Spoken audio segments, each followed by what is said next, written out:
Nós vamos então iniciar o nosso trabalho hoje, entrando em mais um item, o segundo item aqui do nosso Livro dos Espíritos, parte terceira, Leis Morais, do capítulo 10, o item segundo, escravidão, que a princípio tem para nós uma contextualização meio fora da nossa realidade, mas é importante que a gente faça passe uma vista no passado e também hoje, no nosso presente, observemos também a importância de observarmos esse assunto, até porque quando a gente fala em escravidão, nós não falamos apenas de correntes, nós falamos também de corrente de escravidão moral, escravidão psicológica, escravidão afetiva. É importante que a gente tenha sempre essa consciência. Mas a gente vai fazer um passeio pela história e eu vou colocar para vocês aqui um pequeno vídeo de alguns poucos minutos, intitulado Navio Negreiro, né? Navio Negreiro, que é uma poesia de Castro Alves. Eu vou abrir o vídeo aqui para vocês, se vocês quiserem dar um clique. Quando abrir o vídeo, vocês vão ampliar a imagem, né? Porque ele tem alguns trechos do filme Amistade, de Steven Spielberg, que fala sobre a escravidão nos Estados Unidos. E aí então vale a pena para a gente fazer essas reflexões e observemos bem a forma como Castro Alves descreve, né, aquele período tão triste da nossa história, né, e o Brasil, que tem uma história de escravidão bastante problemática, né, que não apenas como registro negativo na nossa história, mas como um comprometimento também no nosso presente e no nosso futuro, né? Lembrando que todas as nossas ações naquele período se refletem hoje, e muitas das inimizades, dos conflitos que nós enfrentamos hoje, nada mais são do que experiências reencarnatórias originadas naquele período, onde nós fomos aqueles que se comportavam como algozes, ou aqueles que se tornaram vítimas, né, das circunstâncias. Então eu vou colocar para vocês aqui, para nós, né, na verdade. Então vamos ouvir com atenção aquilo que Castro Alves trouxe para nós no poema Navio Negreiro. Vamos lá então.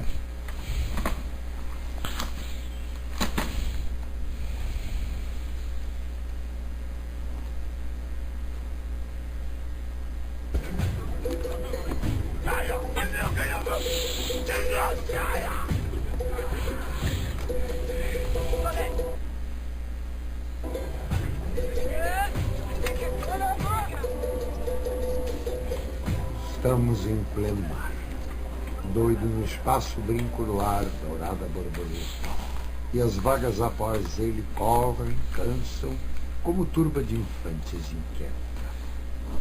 Estamos em pleno mar. Dois infinitos ali se estreitam num abraço insano, azuis, dourados, plácidos, sublimes. Qual dos dois é o céu? Qual o oceano? Estamos em pleno mar.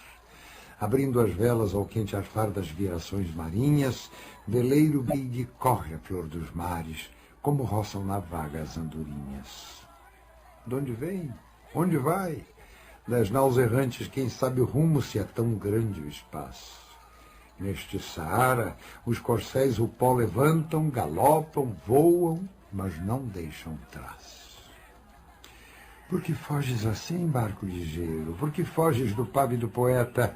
Oh, quem me dera acompanhar-te a esteira que semelha no mar doido cometa. Albatroz, albatroz, águia do oceano, tu que dormes das nuvens entre as gazas, sacode as penas leviatando o espaço. Albatroz, albatroz, dá-me estas asas. Desce do espaço imenso, ó águia do oceano, desce mais, ainda mais. Não pode olhar humano como o teu mergulhar no brigue voador. Mas que vejo eu ali? Que quadro de amarguras! É canto funeral? Que tétricas figuras! Que cena infame, viu? Meu Deus, que horror! Era um sonho dantesco, tombadilho que das luzernas a vermelho brilho em sangue a se banhar. Tinir de ferros, estalar de açoite, legiões de homens negros como a noite horrendos a dançar. negras mulheres suspendendo as tetas, magras crianças cujas bocas pretas regam o sangue das mães. Outras moças, mas nuas e espantadas, no turbilhão de espectros arrastadas em ânsia e mágoa vãs. E ri-se a orquestra irônica, estridente, e da ronda fantástica a serpente faz doidas espirais. Se o velho arqueja, se no chão resvala, ouvem-se gritos, o chicote estala e voam mais e mais.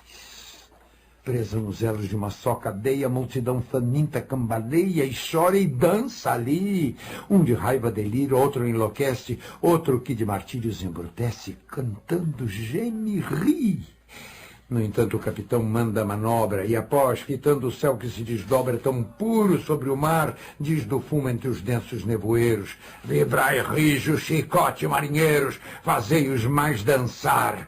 E ri-se a orquestra irônica estridente, e da ronda fantástica a serpente faz doidas espirais. Qual num sonho dantesco as sombras voam, gritos, ais, maldições, preces ressoam, e ri-se Satanás. Senhor Deus dos desgraçados, dizei-me vós, Senhor Deus, se é loucura, se é verdade tanto horror perante os céus. Ó mar, por que não apagas com a esponja de tuas vagas, de teu manto esse borrão? Astros, noite, tempestades, rolai das imensidades, varrei os mares, tufão. Quem são estes desgraçados que não encontram em vós mais que o rir calmo da turba que excita a fúria do algoz? Quem são? Se a estrela se cala, se a vaga à pressa resvala como um cúmplice fugaz perante a noite confusa, dize-o tu, severa musa, musa libérrima, audaz. São os filhos do deserto onde a terra esposa a luz, onde vive em campo aberto a tribo dos homens nus. São os guerreiros ousados que com os tigres mosqueados combatem na solidão. Ontem simples, fortes, bravos. Hoje míseros escravos, sem luz, sem ar, sem razão. Ontem a serra liou a guerra, a caça ao leão, o sono dormido à toa sob as tendas da amplidão. Hoje o porão negro, fundo, infecto, apertado, imundo, tendo a peste por jaguar. E o sono sempre cortado pelo arranco de um finado e o baque de um corpo ao mar. Ontem, plena liberdade, a vontade por poder. Hoje, cúmulo de maldade, nem são livres para morrer. Prende-os a mesma corrente férrea, lúgubre serpente nas roscas da escravidão. E assim roubados à morte, dança a lúgubre coorte ao som do açoite e risão. Senhor Deus dos desgraçados, dizei-me vós, Senhor Deus, se eu deliro ou se é verdade tanto horror perante os céus. Ó mar, por que não apagas com esponja de tuas vagas de teu manto este borrão? Astros, noite, tempestades, rolai das imensidades, varrei os mares, tufão. Existe um povo que a bandeira empresta para cobrir tanta infâmia e cobardia, e deixa transformar-se nessa festa em manto impuro de bacante fria. Meu Deus, mas que bandeira é esta que impudente na gávea tripudia? Silêncio, musa, chora tanto que o pavilhão se lave no teu pranto. Auriverde pendão de minha terra, que a brisa do Brasil beija e balança, estandarte que a luz do sol encerra e as promessas divinas da esperança. Tu, que da liberdade após a guerra foste hasteado dos heróis na lança, antes te houvessem roto na batalha, que servires a um povo de mortalha. Fatalidade atroz que a mente esmaga, extingue da história o brigue imundo, o trilho que Colombo abriu na vaga, como um íris no pélago profundo. Mas a infâmia é demais. Da etérea plaga, levantai-vos, heróis do novo mundo. Andrada, arranca esse pendão dos ares, Colombo, fecha a porta dos teus mares.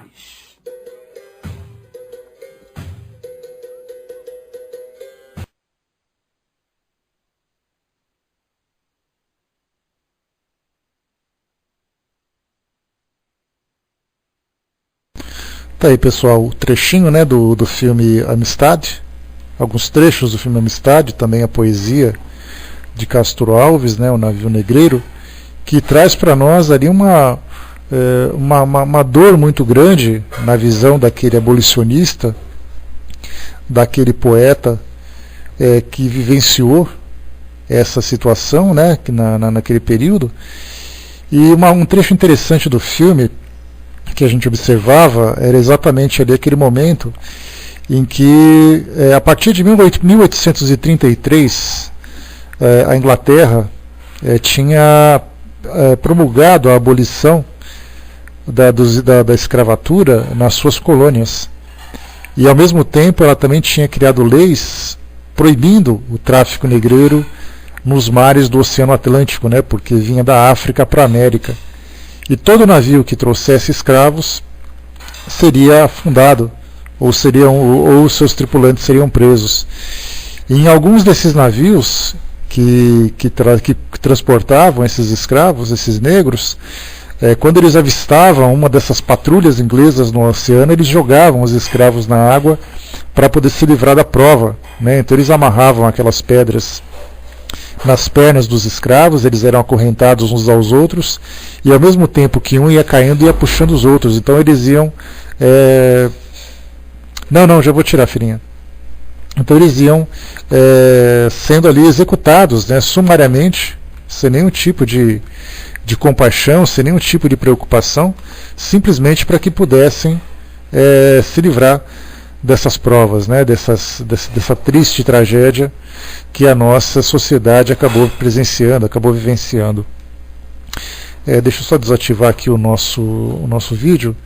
Para quem quer conhecer um pouquinho mais de história, vale a pena conhecer esse vídeo, esse filme, porque ele retrata para nós uma realidade bastante triste daquele período, né? Só um instantinho. Fininha, manda para mim o Whisper, fica mais fácil.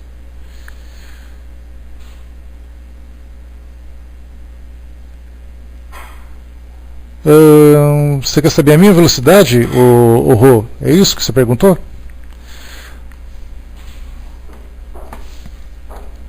É esse aqui, ó. Bom dia. Esse aqui, ó. Amistade. Tá, foi essa a pergunta que você fez, Rô?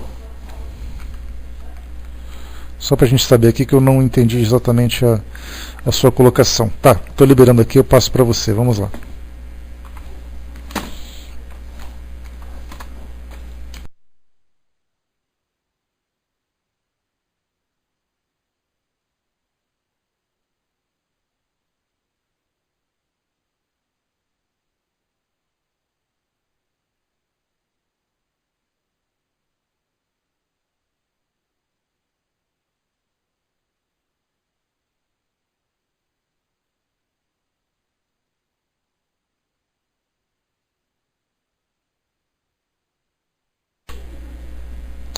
Ah, tá, sua tela fica congelada, né? Se é algum problema com o pautal, configuração do pautal, que é o mesmo da sua velocidade. Tá, não conseguia, né? Tá jóia. Então, bom, de qualquer forma a gente assistiu um trechinho do filme Amistade, né? Então ali trouxe para nós também o poema de Castro Alves, para falar um pouquinho sobre a escravidão, né? Mas assim, quando a gente fala sobre esse assunto, é importante que a gente faça primeiro uma viagem na história, lembrando que em vários períodos, em várias civilizações, nós tivemos ali a escravidão como sendo uma questão cultural, né? Uma situação em que era uma tradição para esses povos. Então a gente começa, né, por exemplo, lá do Egito, quando os hebreus eram escravos do Egito, e aí então Moisés foi aquele grande libertador, levando toda aquela população, mais de 600 mil pessoas, né, segundo os relatos bíblicos, para a terra prometida em Canaã, ali no Oriente Médio, e ali durante 40 anos no deserto, eles acabavam então fazendo essa fuga, essa trajetória. E na própria Bíblia nós temos ali algumas situações que são relatadas com relação aos escravos.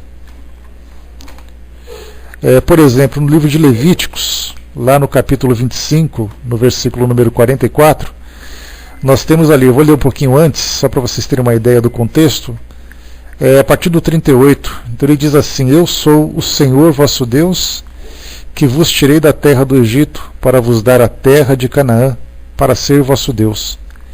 Quando também teu irmão empobrecer, estando ele contigo, e vender-se a ti, não o farás servir como servo. Como diarista, como peregrino, estará contigo, até o ano do jubileu te servirá. Então sairá do teu serviço, e ele e seus filhos com ele, e tornará a sua filha e a sua família e a possessão de seus pais, porque são servos que tirei da terra do Egito, não serão vendidos como se vendem os escravos. Não te assenhorarás dele em rigor, mas do teu Deus terás temor. E quanto a teu escravo ou tua escrava que tiveres, serão das nações que estão ao teu redor. Deles comprarei escravos e escravas. Também os comprareis dos filhos dos forasteiros que peregrinam entre vós, deles e das suas famílias que estiverem convosco, que tiverem gerado da vossa terra, e vos serão por possessão. E possuí-los-ei por herança para os vossos filhos depois de vós, para herdarem a possessão. Perpetuamente os farei servir, mas sobre vossos irmãos, os filhos de Israel, não vos assenhorareis, não os assenhoreareis como rigor uns sobre os outros. E aqui depois continua o texto, né? E são muitos as passagens que tratam dessa questão dos escravos. E quando a gente faz uma pesquisa na internet sobre a escravidão na Bíblia, são muitos aqueles que utilizam esses argumentos que a Bíblia, no caso, defende a escravidão, para poder jogar contra o cristianismo, né? Então diga que o cristianismo é uma religião falsa porque a Bíblia apoia a escravidão e tudo mais. Mas a gente lembra sempre que quando se estuda a Bíblia, inicialmente você estuda uma história. E estudando uma história, inevitavelmente você acaba encontrando fatos dos mais diversos que toda sociedade, que toda civilização se encontra, acaba encontrando, acaba vivenciando. E a escravidão, como sendo da natureza do próprio ser humano, não é diferente que se encontre também na história dos próprios hebreus e de todas aquelas civilizações que com eles se encontravam. Dessa forma nós temos entre os hebreus, entre os egípcios, nós temos entre os árabes, nós temos entre os fenícios, os romanos, os sumérios, entre as sociedades contemporâneas e por aí vai, né? Todas as sociedades têm ali o seu registro na história, trazendo a escravidão, né? A gente lembra, assistindo, por exemplo, ao filme Gladiador, nós temos ali os gladiadores, né, que fazem parte daquela cultura também, eram escravos capturados de outras sociedades conquistadas, outras nações conquistadas. Dessa forma, então, nós temos na história os registros, na Bíblia da mesma forma. E quando nós falamos sobre a escravidão perante as leis divinas, Kardec, então, que vivia naquela época, Kardec nasceu em 1804, e na Europa essa questão da escravidão era algo muito presente, era algo da sua atualidade. Como eu disse para vocês, a Inglaterra somente aboliu a escravidão em 1833. Kardec já contava ali com os seus 29 anos de idade. Outras nações, como por exemplo França, Alemanha, também tinham ali a sua cultura, principalmente naqueles países da África, né? Porque a África ela foi colonizada pelos europeus, né? Foi ali fatiada em vários pedaços para que cada país pudesse aproveitar dos seus recursos naturais e também dos seus recursos humanos. E aí então a mão de obra mais barata que se tinha era simplesmente a mão de obra escrava. E isso porque através da força, subjugando aqueles indivíduos, não havia necessidade de nenhum tipo de investimento ou de despesas, né, para poder manter aquele tipo de trabalhador, né, aquele tipo de mão de obra. E aí então, o que a gente observa nessa questão cultural, só abrindo um parêntese, quando a gente fala dessa questão da colonização da África e da repercussão que isso gerou naquele continente, e da gravidade também, da mesma forma, da escravidão, nós temos no presente hoje muitas das guerras civis e também a miséria africana que hoje nós encontramos nos meios de comunicação como consequência daquele passado. Para vocês terem uma ideia, quando a gente vai, por exemplo, para Ruanda, uma das nações africanas, e num filme que eu já sugeri para vocês também, Hotel Ruanda, nós temos ali dois grupos daquele país que brigam pelo poder, né? Aquele grupo dominante e aquele grupo que tenta se rebelar, é o grupo dos rebeldes. E esses dois grupos faziam parte de tribos que viviam naquela região, que foram obrigados a viverem juntos em virtude dessa colonização. Então a gente pode imaginar assim, eu sou um país colonizador, eu vou em determinada região e eu percebo que entre aquela montanha e entre aquele rio existe muita riqueza. Então a partir desses dois pontos, aquele terreno todo é meu. E aí então eu junto e todas as pessoas que vivem ali são obrigadas a me servir. Só que muitas dessas pessoas que ali viviam eram inimigas. E aí então elas eram obrigadas a viverem juntas, e depois que acabou esse período de colonização, que os europeus deixaram a África para poder continuarem ali as suas vidas na Europa e depois deixaram os africanos por si mesmos, essas nações que foram constituídas, elas precisavam de uma liderança. E a pergunta é, qual dessas duas tribos se tornaria líder daquele país? E é aí então que hoje nós temos as tantas guerras civis, nós temos as mutilações, nós temos a quantidade de armas, nós temos ali a exploração daquele país como consequência de alguma coisa que aconteceu há praticamente 2 séculos e que até hoje repercute na vida daquelas pessoas. Eles não sabem por que brigam, simplesmente brigam porque aprenderam a brigar. E na verdade tudo isso começou, a gente lembra que dentre os fatores que geraram essa inimizade, nessa visão espírita que nós temos, dessa abrangência, né, das possibilidades que envolvem a evolução do ser humano, uma parte bastante significativa teve início nesse período da escravidão. Então, desde aqueles tempos mais antigos até hoje, as coisas continuam ainda repercutindo. O Brás colocou, né, a Terra ainda está muito longe do ponto ideal de mudança vibracional. Sem dúvida, né, Brás? Isso aí para nós é bastante claro, né, até pelo tipo de vida que nós temos hoje. Mas na visão espiritual, bom dia pessoal que chegou, na visão espiritual que nós temos, na questão 829, aqui no Livro dos Espíritos, na segunda parte, escravidão, Kardec já começa a fazer uma pergunta para nós. Há homens naturalmente destinados a ser propriedade de outros homens?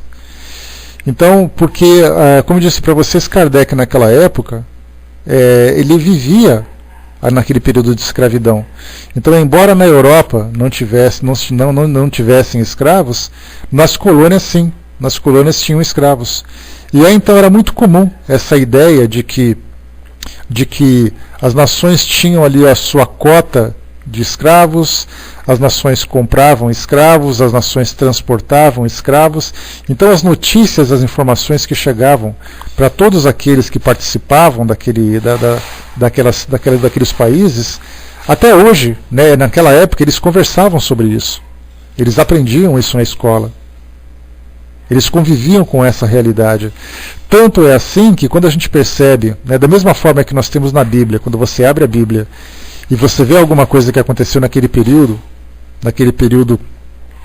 de 3.000 anos, de 2.500 anos, de 5.000 anos, e as pessoas pensam que na verdade aquele livro sagrado está apoiando a escravidão, na verdade simplesmente relata a escravidão. E é a mesma coisa que acontece também na época de Kardec, quando ele, na Revista Espírita, falava sobre aquela comparação entre a evolução espiritual dos indivíduos. Inclusive, em muitas das críticas ao Espiritismo, em especial diretamente a Allan Kardec, o coloca como racista. E ele me pergunta, mas por que Kardec é considerado um racista? Porque nas obras que ele escrevia era comum fazer essa comparação entre aquele que era o europeu, o espírito que havia nascido na Europa, que tinha sua cultura, que tinha sua possibilidade de estudo, que tinha sua riqueza, com aquele grupo que era da África, com o qual eles tinham contato através de notícias, através de gravuras que mostravam uma sociedade bastante atrasada se comparada com os europeus. Daí então nós temos ali, lendo a Revista Espírita, fala-se, por exemplo, o espírito atrasado do africano, se o africano, por acaso, era realmente um ser, era um ser que inferior, no caso da desigualdade, né, Joel? Bom dia. Dessa desigualdade entre organicamente, intelectualmente e até mesmo espiritualmente. A gente lembra que nessa questão da cultura escravagista, a gente lembra que até a igreja tinha escravos. Aqui no Brasil, por exemplo, nós tínhamos ali os padres, as paróquias e os escravos que serviam esses padres. E não tinha essa ideia assim de, será que isso é certo? Será que isso é errado? A questão era cultural. E Kardec mesmo aborda essa questão perguntando se aqueles que viviam essa experiência culturalmente, se eles tinham também algum tipo de responsabilidade, algum tipo de culpa na prática desse tipo de convivência com outros indivíduos. Mas então os Espíritos vão responder para nós aqui. Questão 829. Há homens naturalmente destinados a ser propriedades dos outros homens? Respondem para nós aqui. Toda sujeição absoluta de um homem a outro é contrária à lei de Deus. A escravidão é um abuso da força e desaparecerá com o progresso, como pouco a pouco desaparecerão todos os abusos. Então, quando se fala em abuso, a gente lembra da lei de igualdade, porque aqui a gente está estudando lei de liberdade, né? Quando se fala de lei de igualdade, que nós tivemos a oportunidade de estudar aqui mesmo no Livro dos Espíritos, a gente lembra que todos os homens nascem iguais perante Deus, exatamente pela sua natureza e exatamente pelo seu objetivo, que todos nós nascemos com o mesmo potencial, num potencial de desenvolver valores, de desenvolver intelecto, de grandes realizações. E teremos como objetivo também, da mesma forma, alcançarmos essa pureza, alcançarmos essa perfeição relativa a todas as criaturas. Então, se na origem nós somos iguais, a pergunta é, por que no meio desse trajeto evolutivo nós nos tornamos diferentes uns dos outros? Aí entra exatamente aquela questão da ambição, da ganância e do orgulho do espírito, que acaba depois provocando essas, ou vivenciando essas diferenças, acreditando-se superior ou aceitando a condição de inferior, exatamente pelo tipo de experiência que vivencia. O que Armando colocou, né, mas chamam Kardec de racista por causa da cor das etnias e não sobre a ótica da evolução do ser. Era aquela questão do, quando a gente fala, quando a gente lê um texto de um determinado período, é sempre importante a gente ter isso, porque do contrário a gente vai cair num equívoco muito grande de não entender, de não conseguir interpretar a realidade que era vivenciada. Então nós lembramos que quando se lê um texto do século XIX, as ideias, por mais contraditórias que sejam naquele período e que tenham mudado no presente, elas dizem respeito àquela realidade. Então era uma lei que autorizava o uso de escravos, era uma lei que demonstrava que alguns eram superiores e alguns eram inferiores. Na própria cultura, naturalmente alguns desses homens, desses negros da África, estavam presentes ali na Europa, né, sendo levados para exibição, ou indo com oportunidade de estudo, seja lá como for. Quando eles chegavam, eles eram analisados com uma certa curiosidade. E nessa curiosidade toda as pessoas perguntavam, né, como é que é o país que você vive? Então começavam a fazer os relatos. E não há como fazer comparação, por exemplo, da Europa, naquele período, quando nós temos ali os palácios, nós temos ali as grandes universidades, nós temos ali os castelos da Europa, e quando você vai para a África, você encontra ali nada mais, nada menos do que pequenas cabanas e pessoas vivendo do modo mais primitivo. E a conclusão que se chega é exatamente essa. Se eles vivem daquela forma, é porque eles não têm condições intelectuais de alcançarem um desenvolvimento maior. Daí então, quando Kardec faz um relato com as preocupações, com essas citações, e até mesmo reproduzindo uma ideia geral que se tinha naquela época, a culpa que ele acaba assumindo era exatamente essa, porque ele era um escravo, porque ele era um racista. Mas se nós pegarmos textos religiosos, nós encontraremos também a escravidão. E a pergunta é, mas por que nesse fato, nessa questão, é permitido que tenha escravos enquanto que o outro não é? Aí a gente já entra mais numa disputa de egos, numa disputa religiosa do presente, sem esse bom senso de analisar essa realidade. Como eu comentei com vocês, da mesma forma que ele fazia essa classificação de etnias, né, colocando os negros como sendo ali as sociedades mais primitivas, os chineses que vinham logo a seguir e somente depois os europeus, os chineses também sofriam esse grande preconceito, exatamente porque ser uma cultura bastante colonial ainda, não tinha um desenvolvimento tecnológico nem nada, eles acabavam também sendo vistos como uma raça inferior. E aí então nós vemos textos aqui mesmo do Brasil, que nós chegamos assim, pegamos os sites religiosos e colocam, né, como é que ele podia afirmar, por exemplo, que os chineses eram inferiores, sendo que hoje nós vemos a China como uma grande potência mundial. Quando a gente fez um estudo sobre isso há um tempo atrás, nós trouxemos para vocês aqui um texto interessante que mostrava que no Brasil havia uma lei que tinha sido promulgada pelos republicanos, isso porque já tinha acabado a escravidão, já tinha acabado a república, eles estavam começando a trazer imigrantes para o Brasil, os chineses estavam proibidos de vir para cá. Porque também nós tínhamos essa visão de que os chineses eram um povo tão atrasado que ia trazer para nós muito mais problemas do que benefícios.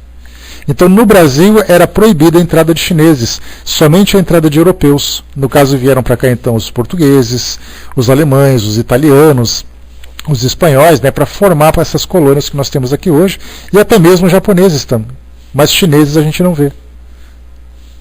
Essa que é a parte interessante, porque, na verdade, era uma proibição para a entrada desses homens, dessa população.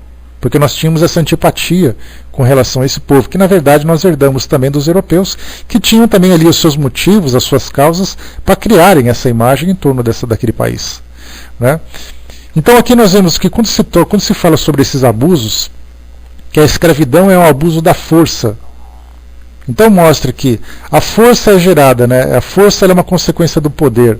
O poder ela vem com a riqueza e ela vem com a inteligência. Que as pessoas são capazes então de desenvolver esse grande potencial de poder dirigir suas próprias vidas e também de dirigir a vida das pessoas. Mas é muito mais fácil a gente aplicar força do que debater, do que negociar. Tanto é assim que nós percebemos que nas nossas relações sociais, quando a gente começa a conversar e percebe que nós não entramos no entendimento, o que acontece? Nós começamos então a agredir, seja verbalmente, seja fisicamente.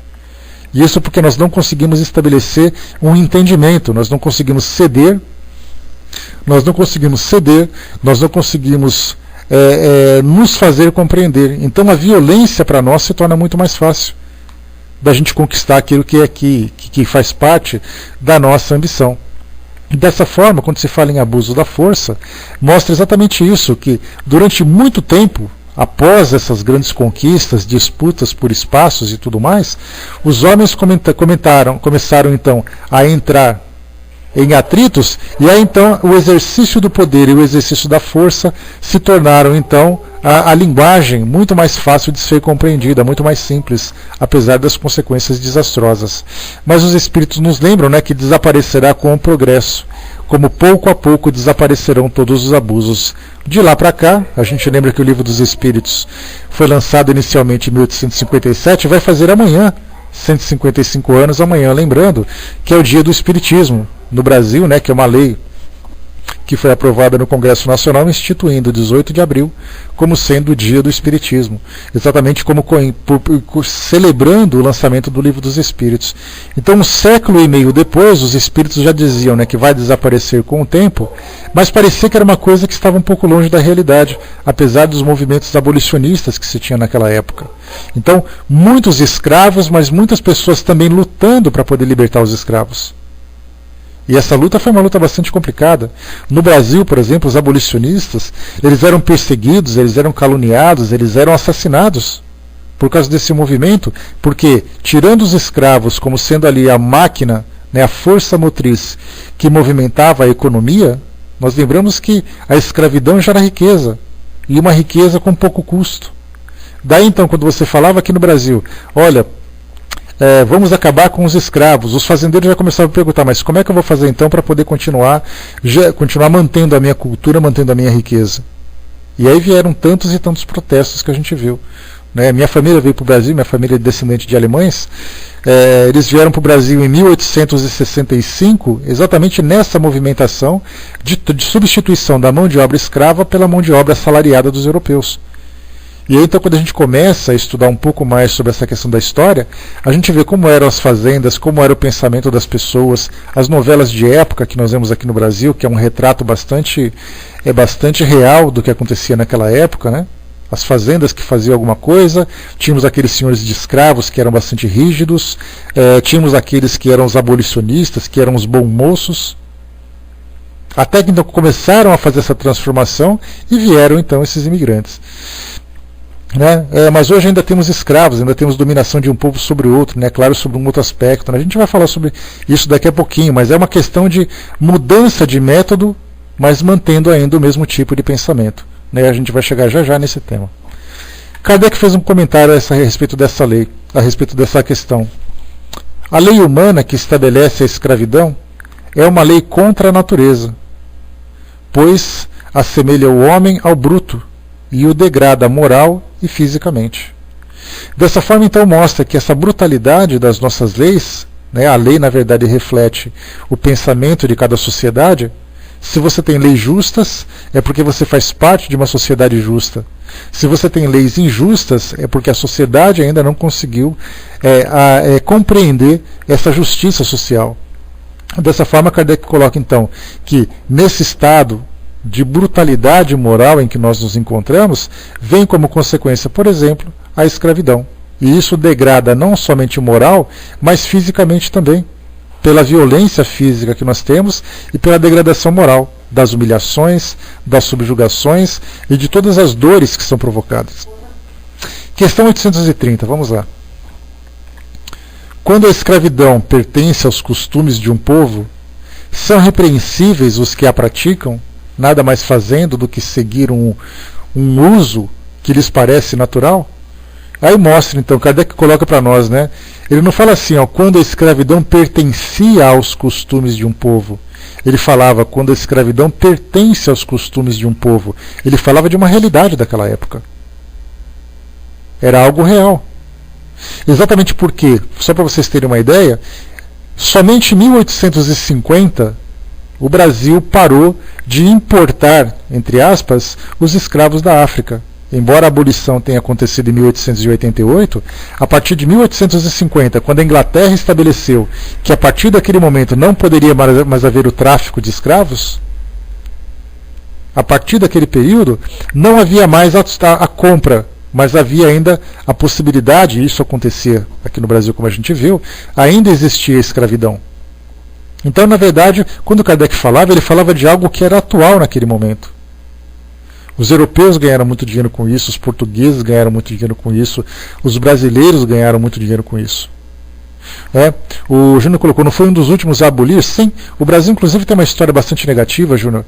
Quando a gente lembra um pouquinho, fazendo assim uma análise do que acontecia, o Brasil viveu de 1550, mais ou menos, que era o período que tinha sido colocado, até 1850, portanto 300 anos, que o Brasil vivenciou essas experiências da escravidão, inicialmente com os índios e depois com os escravos.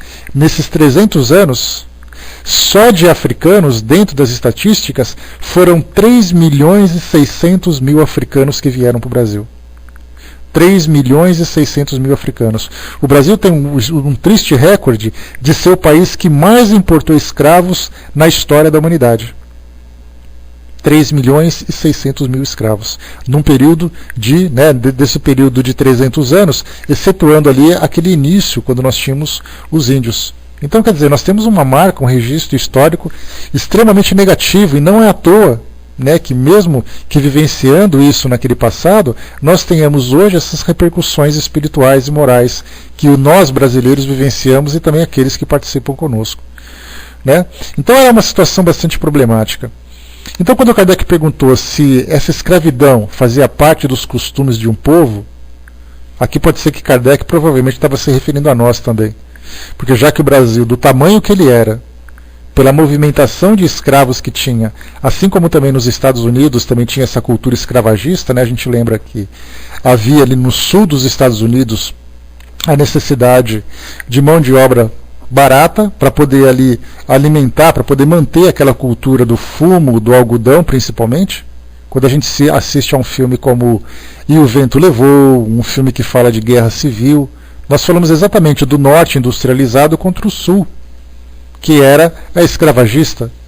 E aí, então, obrigatoriamente, os próprios negros africanos eram convocados pelo exército do sul para poder defender aquele local. Só que o norte, felizmente, ganhou, e a partir dessa vitória do norte, houve, então, a abolição da escravatura no sul.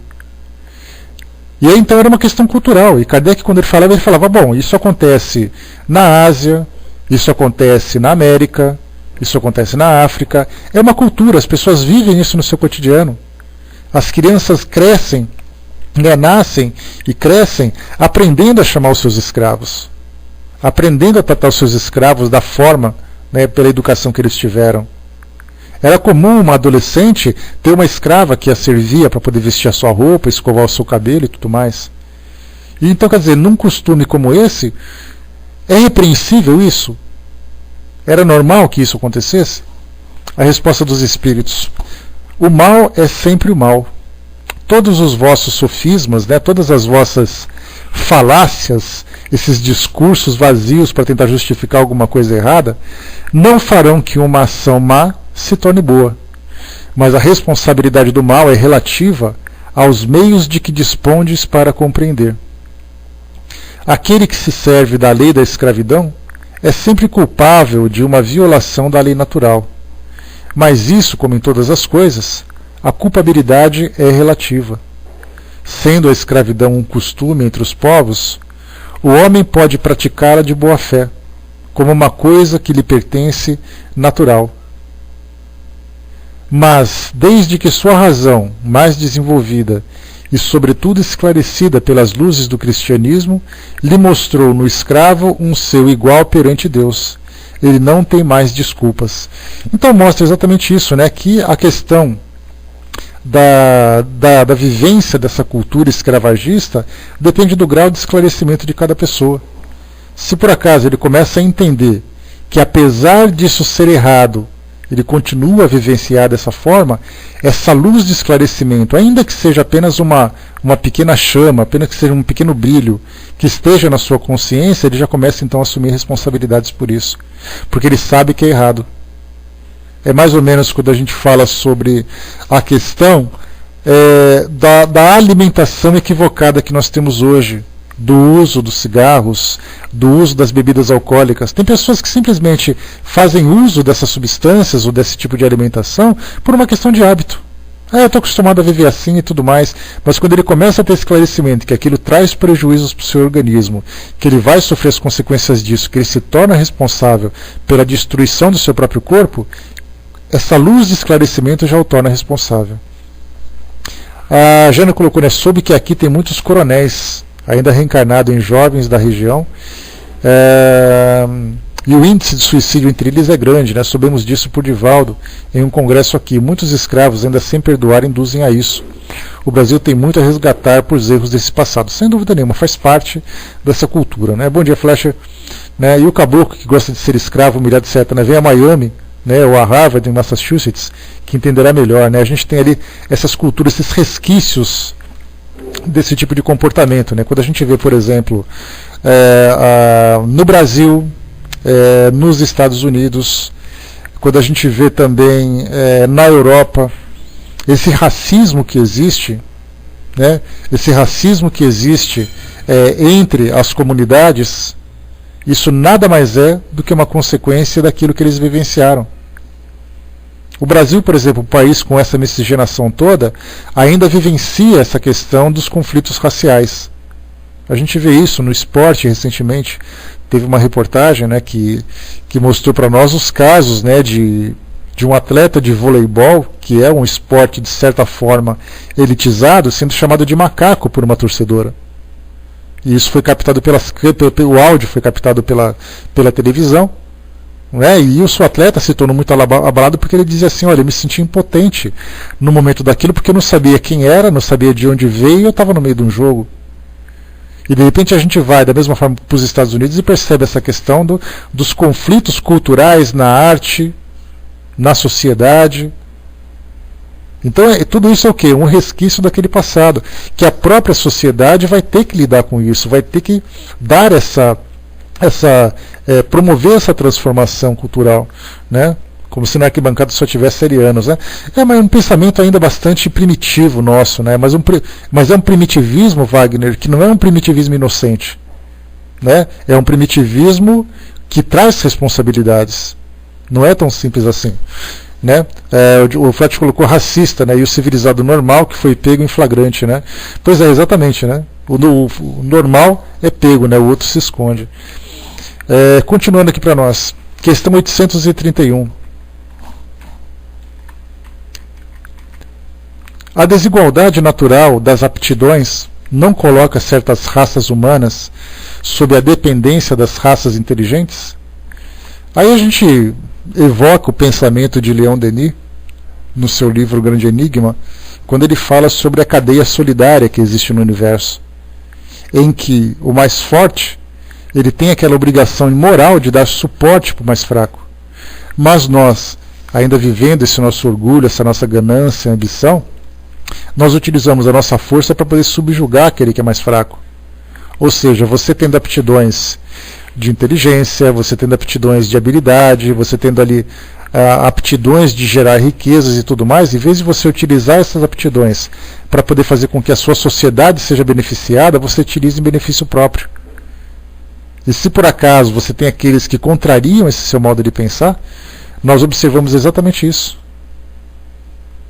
Observamos exatamente essa questão de vermos que nós utilizamos os nossos semelhantes para o nosso próprio benefício. E quando há aquele apoio da comunidade, isso se torna muito mais fácil.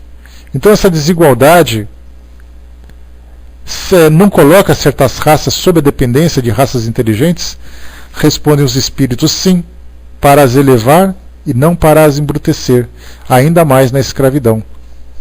Os homens têm considerado há muito tempo certas raças humanas como animais domesticáveis, munidos de braços e de mãos, e se julgam no direito de vender os seus membros como bestas de carga.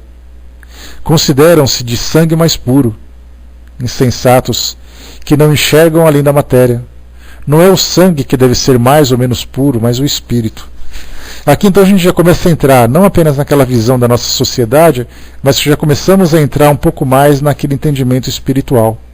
Porque nós valorizamos muito essa pureza, a estética do nosso corpo físico, mas nós não nos preocupamos com o desenvolvimento do nosso espírito.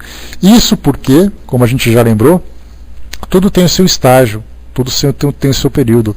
Então, se a gente lembrar que hoje nós começamos a ter uma visão um pouco mais diferenciada do que entendemos esse elemento espiritual que somos nós, diferentemente de outros períodos, que simplesmente observava o que? Você acreditava no céu, mas valorizava aquilo que a matéria pode te oferecer.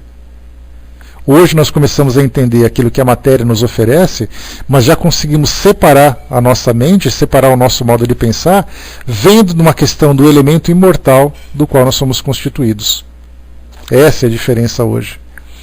Na questão 832, para avançarmos um pouquinho mais, há homens que tratam os seus escravos com humanidade, que nada lhes deixam faltar, e pensam que a liberdade se exporia a mais privações.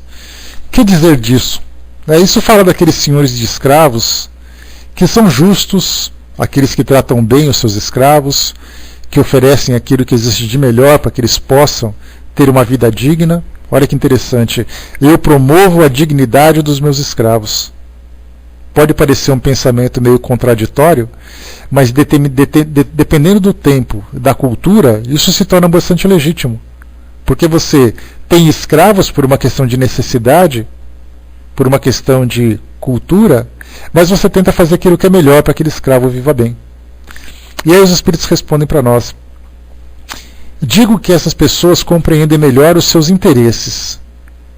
Eles têm também muito cuidado com os seus bois e com os seus cavalos, a fim de tirarem mais proveito no mercado.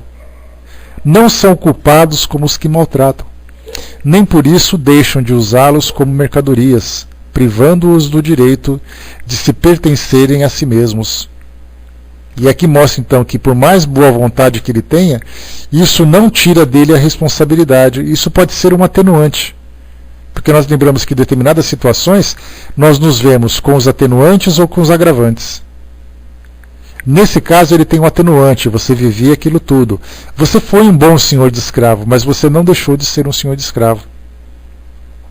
Então, a partir do momento em que você se esclarece e começa a promover essas transformações, aí então já vemos diferente. Eu me lembro na época em que passavam essas novelas de época, dentro desse contexto do Brasil, que falava, por exemplo, Sim a Moça, Escravizaura, que mostrava bem essa realidade, dos negros e dos conflitos com a sociedade chamada branca. Nós vimos ali que nós tínhamos aqueles senhores que eram escravagistas, que tinham uma relação muito amistosa com aqueles que eram seus serviçais. Mas nem por isso aqueles serviçais deixavam de ser serviçais. Então, por mais amizades que tivessem e tudo mais, e por mais liberdade que dessem, aquele indivíduo não era dono da sua própria liberdade. Ele não tinha o direito de fazer aquilo que ele gostaria de fazer. Ele fazia aquilo que ele gostaria de fazer dentro dos limites que foram dados. Então ele não era senhor de si mesmo, na verdade. Ele era senhor apenas da liberdade que davam para ele. Fora isso, ele continuava sendo uma posse daqueles que eram seus senhores. Na época em que aconteceu a escravidão, a gente lembra que no Brasil nós tivemos esse conflito bastante problemático. 13 de maio, nós comemoramos aqui o Dia do Negro.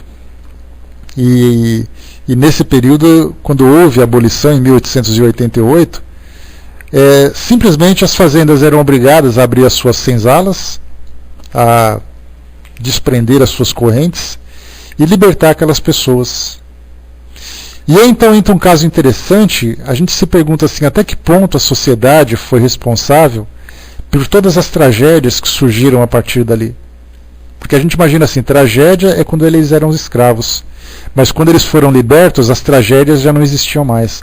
Na verdade, as tragédias só mudaram de características, porque aquelas pessoas não tinham para onde ir, não tinham do que sobreviver, e praticavam todo tipo de ação para tentar simplesmente dar continuidade para suas vidas. E aí então houve os roubos, os assassinatos, as prostituições, os suicídios. Tudo isso em virtude dessa libertação do modo como foi promovido. Sim, ele era necessário. Mas para aquela época era necessário uma nova forma de reintegrar aquelas pessoas na sociedade, coisa que não era interesse daquele grupo, como a gente vê hoje. A gente tem ali a maioria das pessoas que tem necessidade de cotas cotas de negros para serviços públicos, para universidades, para escolas. Nós temos ali diferenças salariais, diferenças de posições de trabalho entre grupos, Isso por quê? Porque simplesmente largamos naquele momento, libertamos aqueles escravos fisicamente, mas os mantivemos ainda aprisionados consciencialmente. Ou seja, espiritualmente eles continuavam prisioneiros desse preconceito. Essa que é a grande questão. Então, nós temos ali essa orientação dos espíritos, mostrando que por melhor que você seja no trato com as pessoas que servem que te servem naquele momento, continuam dessa forma, sendo ainda escravos. De lá para cá, passado esse período todo, a gente já não vê mais as correntes arrastando pessoas para lá e para cá, pelo menos não legalmente. Quando isso acontece, a gente vê isso se tornando escândalo da mídia quando ela consegue detectar essas situações. Mas a escravidão, na verdade, ela foi modificando de característica. Já não existe mais chicote, já não existe mais corrente. Inclusive, uma curiosidade que, de certa forma, a minha família acaba vivenciando. Os meus familiares, do lado da minha avó materna, Eles vieram da Alemanha, como eu falei para vocês, e eles eram ferreiros.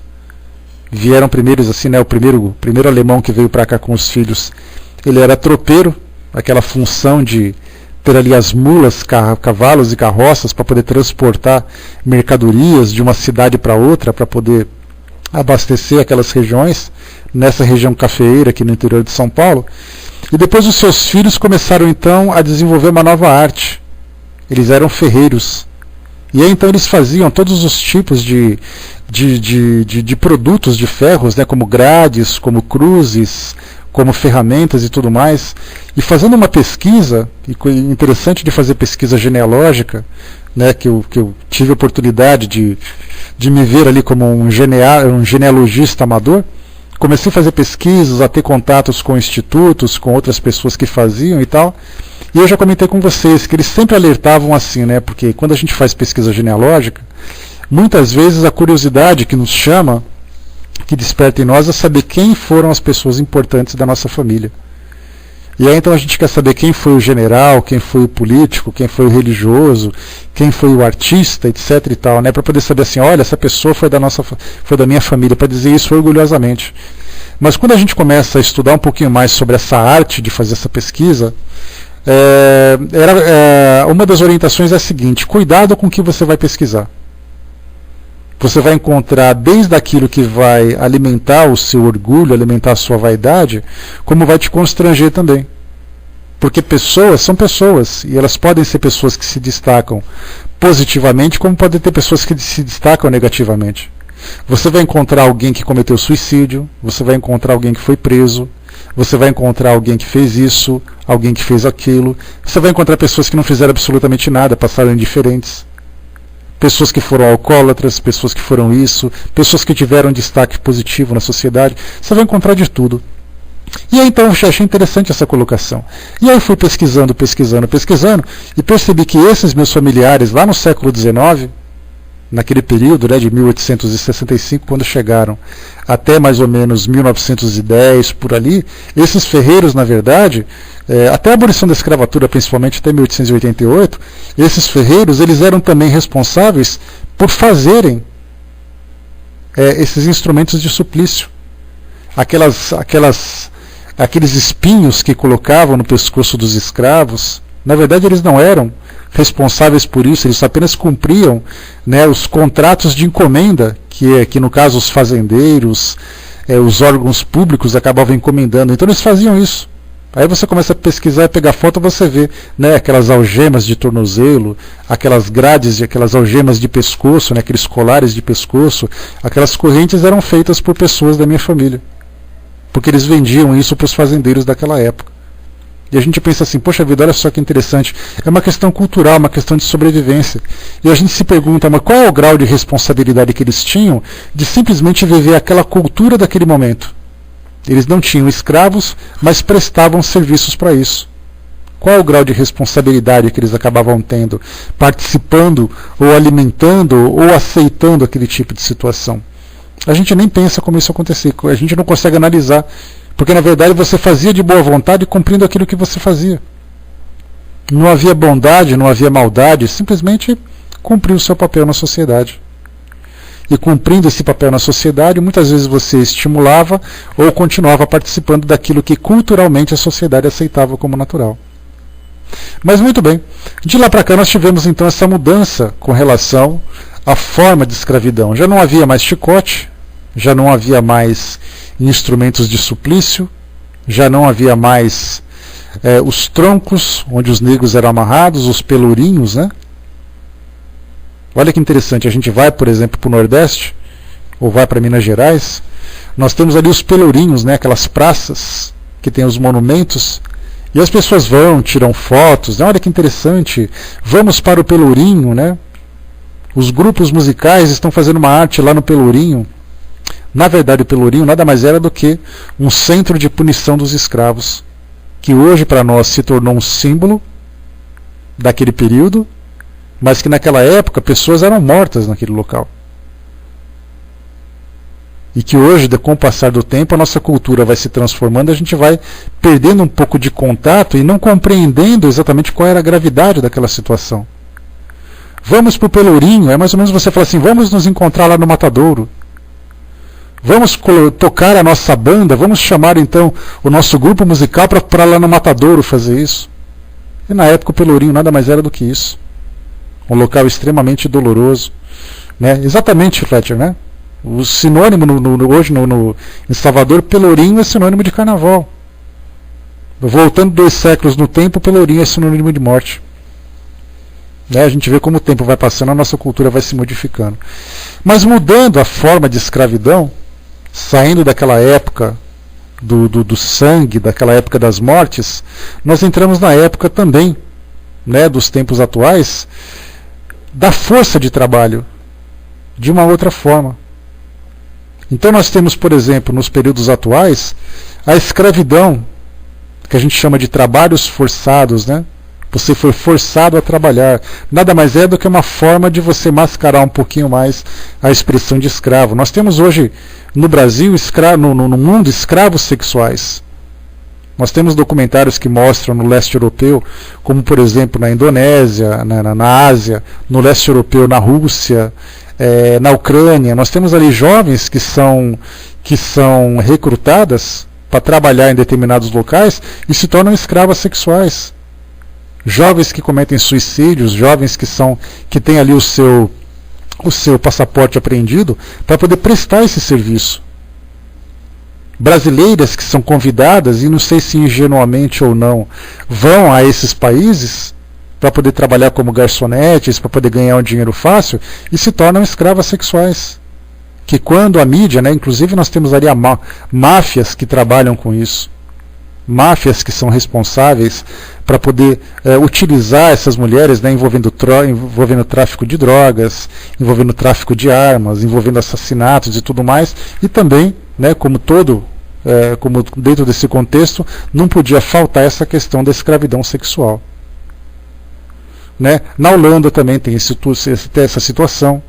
Então, nós vemos isso no Brasil hoje, no mundo hoje. No Brasil, em outras partes do mundo também, nós temos aquelas pessoas que são convidadas com suas famílias para trabalhar em determinados locais, normalmente em fazendas, com a promessa de olha, você vem trabalhar aqui, e aí então você vai ter o seu cantinho, você vai ter a oportunidade de fazer isso, de fazer aquilo, né?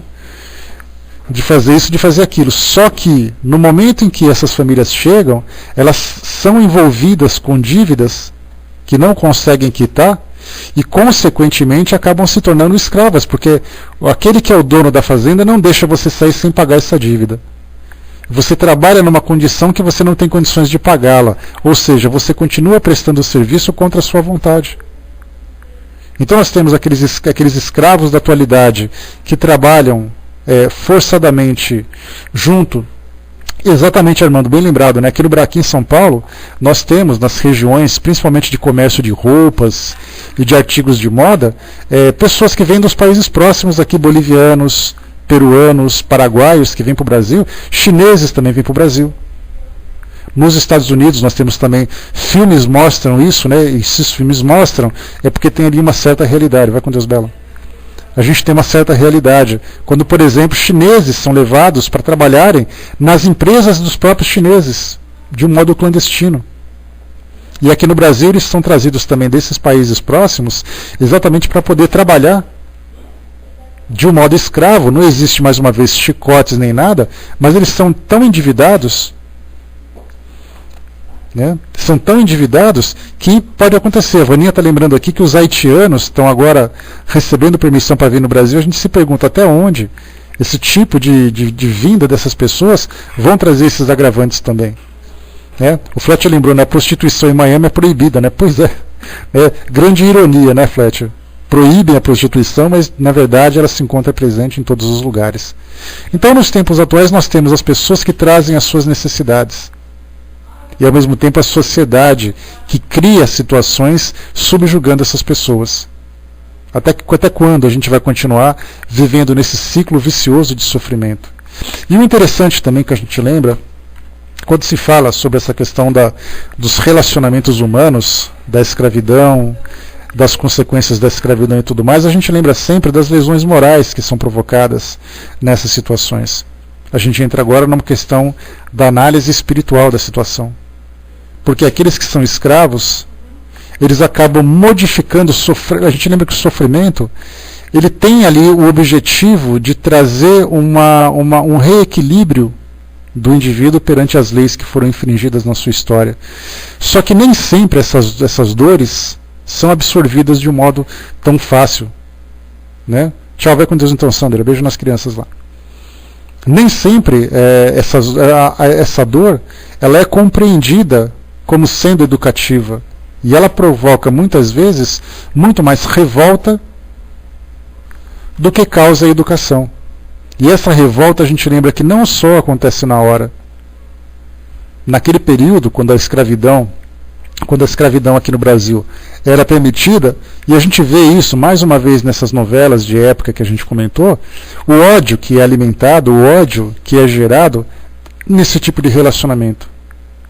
Mas a gente pensa assim, né? Bom, dentro desse contexto de novelas da nossa dramaturgia, você vê, por exemplo, assim, um senhor de escravo chama o seu capataz, aí esse capataz vai punir um escravo que foi ali um negro desobediente, aí ele sofre um espancamento, a gente fala de uma punição com chicote, mas isso nada mais é do que um espancamento, e aí desse espancamento faz com que aquele negro chegue a óbito, aquele negro faleça, aquele negro morra. Para a novela, para aquele contexto, aquela personagem simplesmente deixou de existir. A novela segue e aí então a vida continua. Compra um outro escravo para substituir aquele, a coisa e tal. Só que a gente começa a analisar agora a questão espiritual. O corpo físico daquele homem acabou morrendo. Nós lembramos que as mulheres eram estupradas, as crianças eram executadas, eram assassinadas para poder punir os seus pais. Os homens também eram assassinados, famílias cometiam suicídio para poder não viver mais aquele terror que eles viviam naquela época. Então, dentro do cenário da dramaturgia, aquelas personagens que foram morrendo na novela, elas deixavam de existir e a coisa continuava. Mas agora a gente começa a analisar essa questão espiritual, porque aquele ódio continuava perpetuando, agora numa outra dimensão. E aí então, aqueles que desencarnaram desse motivo, continuando trazendo esse mesmo ódio, voltavam se aproximando daqueles que foram os responsáveis.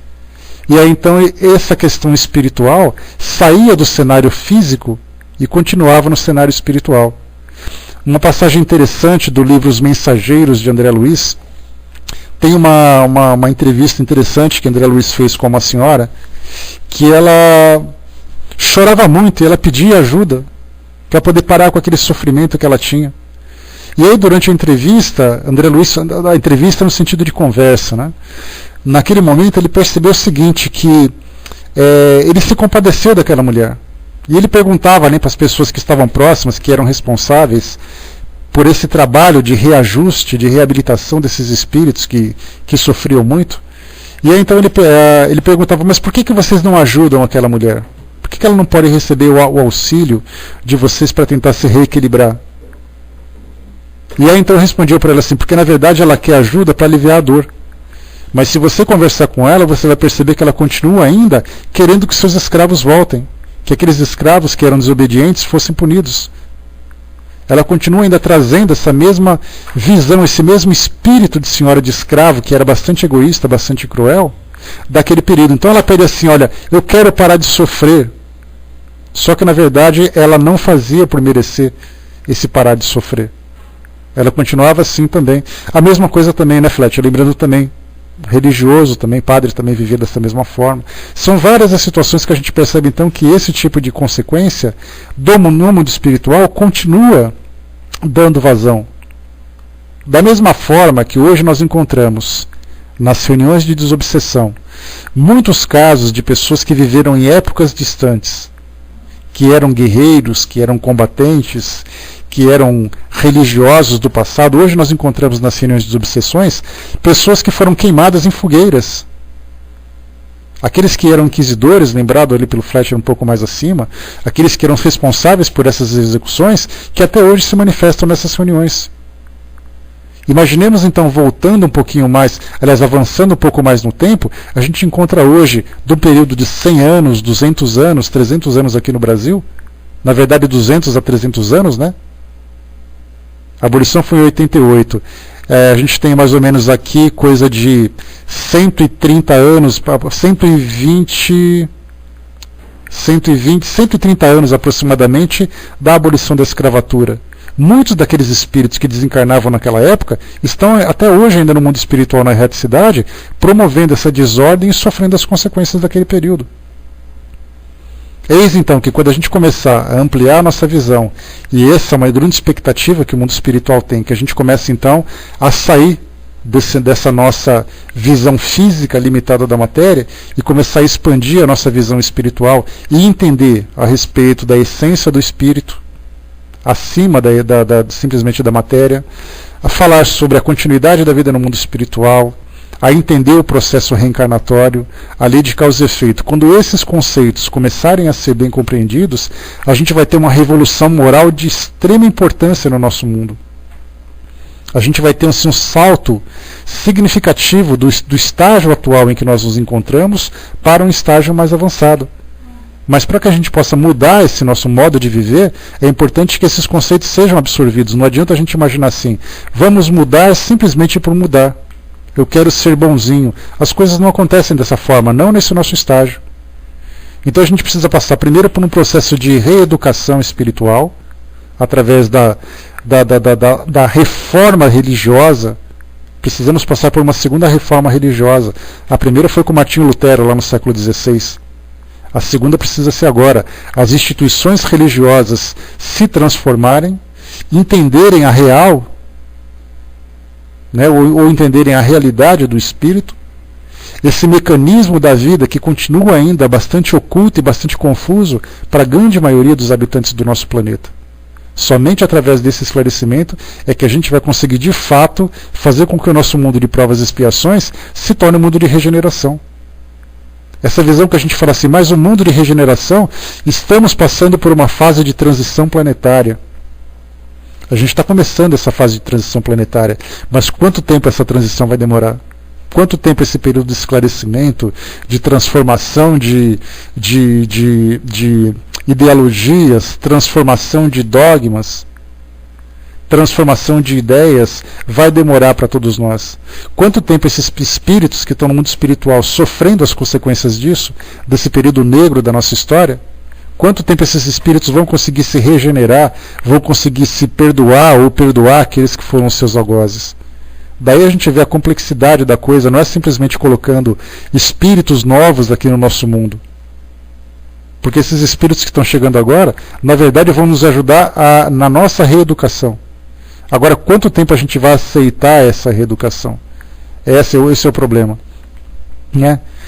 Flat colocou, eu quero uma religião onde Deus se adapte a mim, ou a minha maneira de ser. Essa é a visão, infelizmente, do nosso mundo hoje. As pessoas querem que Deus aprove aquilo que eles façam. Eles não querem se transformar para poder alcançar essa mudança. A lei divina, ela é imutável. Mas nós fazemos adaptações, adendos nessas leis, para fazer com que elas nos sirvam de acordo com o nosso interesse. Infelizmente é assim. A Dídima colocou o processo, não dá salto, né, mas precisamos nos despertar para fazer esse processo se dar, né, e não ficarmos dando passos pequeninos, lentos, quase imperceptíveis. Né, precisa assumir e mudar. Felizmente, né, a gente consegue. A doutrina está chegando agora e começa a despertar um pouco mais as consciências. As pessoas já não brincam mais simplesmente de reencarnação. Numa vida passada eu fui tal coisa, numa vida futura eu quero ser tal coisa. Hoje as pessoas já pensam, né, o que eu vou ser na vida futura?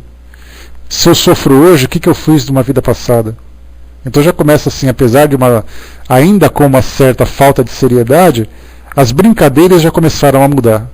E isso é extremamente positivo. O Armando colocou, né, alguns por falta de compreensão já estão adiantando para a transição para agora, né? Basta ver a literatura que há hoje, né? Pois é, vamos ver aí o que vai acontecer dos tempos para cá. Nós estamos fazendo parte, como eu já coloquei, para finalizarmos aqui o nosso estudo, nós estamos fazendo parte de um momento extremamente importante no nosso período. Se naquela época, quando Jesus esteve encarnado aqui entre nós tínhamos aqueles que participavam daquele momento, observando, colaborando ou atrapalhando, eram testemunhas de um momento de transformação bastante profunda naquele período, hoje nós estamos sendo testemunhas desse período também. E a pergunta é, né, como nós vamos colaborar para que esse momento seja bem aproveitado? Essa é a história, agora essa é a situação, né? O Joel lembrou, né, já é algo comum falar em encarnação, né? Pois é, vamos ver, as pessoas vão entendendo cada vez mais, e esse é um trabalho nosso, uma missão nossa, levar esse esclarecimento para as pessoas, né? Para que elas possam não apenas falar, mas entender do que estão falando. E quando você fala assim, na próxima encarnação tal coisa vai acontecer, muito bem, aí ela vai entender que aquilo que ela vive hoje vai construir um amanhã diferente, um amanhã melhor, um amanhã pior, e assim as coisas vão se elucidando na nossa consciência, na nossa mente. Muito bem, a gente fecha por aqui o nosso trabalho, né? Falamos então aqui do nosso tema que fala sobre a escravidão, aqui na nossa visão. Certamente poderíamos ter feito um estudo mais profundo, né? Eu achei que ficou um pouco confuso no começo, mas eu espero que tenha sido proveitoso, né, para as nossas reflexões. Porque hoje, se a escravidão não é física, é uma escravidão moral, é uma escravidão econômica, é uma escravidão emocional, porque as pessoas também se tornam escravas do amor, escravos da carência, escravos da paixão, escravos dos vícios. E tem pessoas que se aproveitam dessa escravidão. Dessa forma a gente percebe então o quê? Que esse período que a gente vive hoje, nós temos ali outros tipos de experiências dolorosas, mas que conjugal, doméstica, familiar, todo tipo de escravidão a gente tem. Porque a escravidão ela se caracteriza de alguém mais forte se aproveitando de alguém mais fraco. Eu posso fazer isso numa relação afetiva, eu posso fazer isso numa relação profissional. Se eu sou um empresário e eu abuso dos meus funcionários porque eles dependem de mim, e mesmo dando uma remuneração que é contratual, e eu me aproveito das facilidades, eu também me torno responsável por isso. Então nós temos todo tipo de escravidão hoje, não mais daquele período tão grosseiro, porque felizmente é um período que a nossa sociedade já transformou, aquele período de violência, de falta de valor pela vida e tudo mais, a gente já conseguiu mudar isso. Por isso que não existe mais aquilo. Mas a escravidão não deixa de existir simplesmente de uma hora para outra. Ela vai se transformando, se tornando, digamos assim, cada vez menos grave, até que chega uma hora que ela simplesmente vai se dissipar. Ela vai desaparecer pouco a pouco com o progresso. Então a gente está assim, vivendo hoje escravidões diferentes, mas ainda não foram extintas. Vamos ver até onde o homem continuará explorando o próprio homem, dentro dessa visão econômica, familiar, social, afetiva e tudo mais, né? A Dídima colocou, né, nós mesmos somos os escravos de nossas mazelas, né? Temos complexos de culpas internos e profundos presos ainda. Somos presos, né, a preconceitos, e foram nós mesmos que cultivamos e sustentamos. Consequência do nosso passado, né? Nada fica impune na lei natural. A Mia colocou ainda, hoje existem homens que acham donos de suas mulheres, né? Tem pessoas que se acham donos de outras pessoas. A gente pode generalizar isso em todas as situações.